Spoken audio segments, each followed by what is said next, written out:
Hey guys, and very welcome to another episode of this Volkswagen Golf citystomer. So here I have a clutch that is pretty much just ripped apart, as you can see here. So I have now driven this car for around 2000 kilometers and it works really good except for the clutch there. And I have been talking about that earlier, that it has some problems to hold the torque there. So my plan was to build a beefier clutch, but that needs a lot of hours, and maybe the clutch will start slipping later on if I, for example, have plans to upgrade the inverter to a beefier one. There might be some plans for that, and after that I am pretty sure that the clutch system altogether will never hold up for that amount of torque. So I have now created a coupler that I will bolt onto the crankshaft, and then I have the center part of a clutch that will go on to the, or into the splines axle on the gearbox. So my plan is pretty much to remove the clutch completely and install this flange to the crankshaft, and then install the gearbox on everything. And after that I really hope that this will not slip. And then we have to see in the future if I maybe remove the gearbox altogether and install the Nissan Leaf gearbox instead. Now at least I have tried this system out and I know that it works, but it will not hold up for that torque. And from the beginning I thought that, well, it doesn't matter, it is so fun to have those gears in working order, and yes, it is super fun, but it is not so fun when you hear that the clutch just slips all the time, when it really starts to get fun for real there. So today we are going to remove the clutch and replace it with this coupler here. Let's do that.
Tjena, tjena!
Uff, kopplingsdamm. Damm av det som en gång var. Vad sa du? Damm av det som en gång var. Ja, precis. Det blir lättare att få upp lådan sen utan svänghjulet. Är du på väg att dra? Jag skulle bara få bort det värsta. Du måste bara stanna en sekund ifall om att något händer. För det bara var det liksom. Ja, jättehyggligt. Det är bara så... Jag fick ta bort... Jag har 3 fästen. Jag fick ta bort 1. Jag kom inte förbi här. Jag har på stritt med det och nu... Verkar det väl som att jag är på gång att komma förbi i alla fall. Så det är mera bara ifall om att något skulle hända liksom.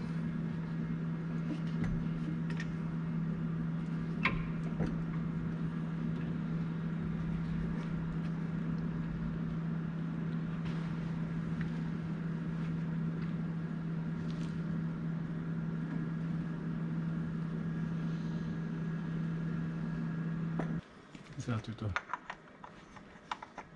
Det stämmer allt.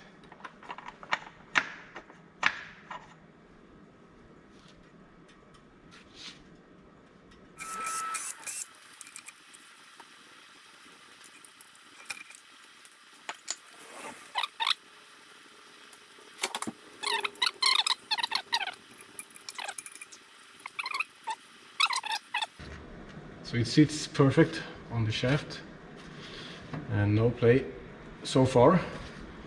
So if you haven't seen my other video when I did create this to the Nissan Leaf motor, you will find a link up here in the corner if you want to check that out. Alright, let's remove the pressure plate.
No, that's more like it.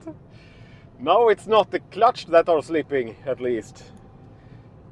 So let's try the gears here. So this was on the second gear, and I am just releasing the gas now. And it's really easy to shift gear. So let's put in the fourth gear. Yeah.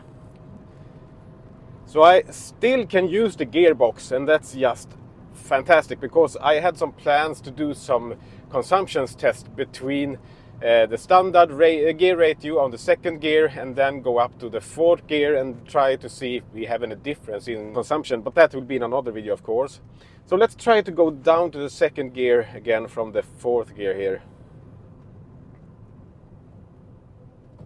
Yeah. So I will just try the reverse also, but I will do that when I am standing still, of course. Yeah. So it is pretty much exactly the same, but I of course need to take it a lot easier on the gearbox when I do the shifting, so it will definitely need some more time there, of course, so the synchronization will be right before the gear will be engaged. So yeah, I'm really happy with this. So let me just try this one more time. So second gear.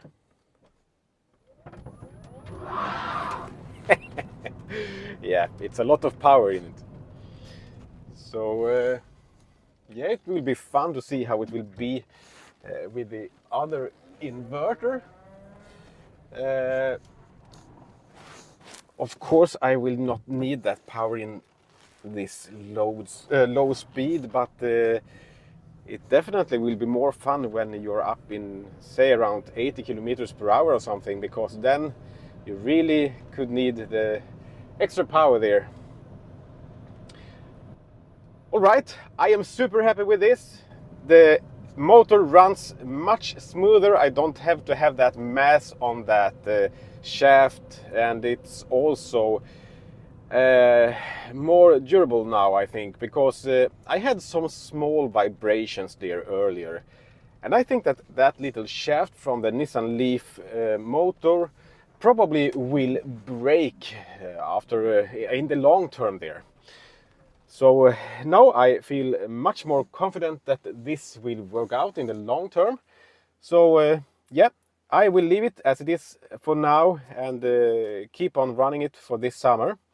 And then I have to see if I shift to the Nissan Leaf gearbox also. I'm not sure if I would like to do that as it is right now, because now it works just fantastic. But who knows in the long term there. So we have to see about that. Thank you so much, guys, for watching. This was a pretty fun one. I know it was a lot of noise in the background there when I was doing the repair or the work, but it is what it is. Thank you so much, guys. Take care and goodbye.